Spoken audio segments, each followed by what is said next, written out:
অনেকদিন পরে হচ্ছে আজকে একটু বের হয়ে গিয়েছি, বাইরে যাব, তাই যেহেতু অনেকদিন ধরেই হচ্ছে বাইরে যাওয়া হচ্ছিল না, ফাইনালি আজকে বের হয়ে গেলাম। তো আজকের ভিডিওতে কিন্তু আপনাদের জন্য একটা আকর্ষণ থাকছে, সেটা হচ্ছে যে আমরা হচ্ছে আজকে জলশিরি পার্কে গিয়েছিলাম, সেটার হচ্ছে ফুল ডিটেলস আপনাদের সাথে শেয়ার করব।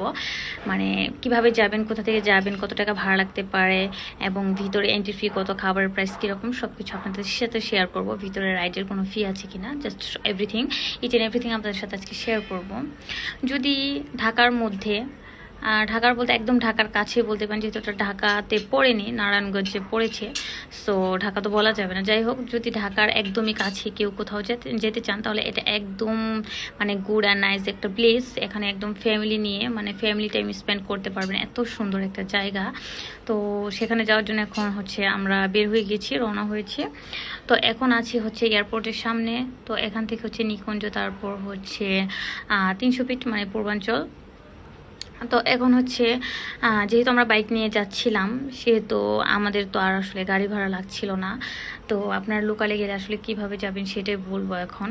তো যদি আপনারা লোকালে যান, তাহলে কিন্তু আপনার হচ্ছে কুড়িল বিশ্ব রোড চলে আসবেন, যে যেখানে থাকেন। কুড়িল তো আসলে আসতেই হবে, কুড়িল না আসলে তো আর এখানে যাওয়া যাবে না। তো কুড়িল আসবেন, কুড়িল থেকে হচ্ছে এখানে থেকে হচ্ছে শুধুমাত্র বিআরটিসি বাসই চলে, অন্য কোনো বাস বা অন্য কোনো কিছুই চলে না। আর যেটা চলে সেটা হচ্ছে যে অটোরিকশা বা যে অটোগুলো যে আছে, যেগুলোতে হচ্ছে সামনে পিছনে সব জায়গাতে বসা যায়, এগুলো চলে। তো বা সিএনজিও চলে কিন্তু।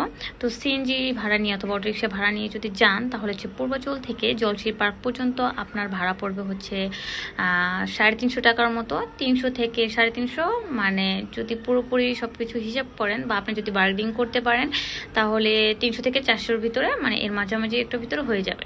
তো আমি যতটুকু জানি 300 থেকে 350 হয়। অনেক সময় কেউ কেউ হচ্ছে বেশি নেয় বা ঈদের পারপাসে একটু বেশি রাখে, সেক্ষেত্রে 400 টাকা পর্যন্ত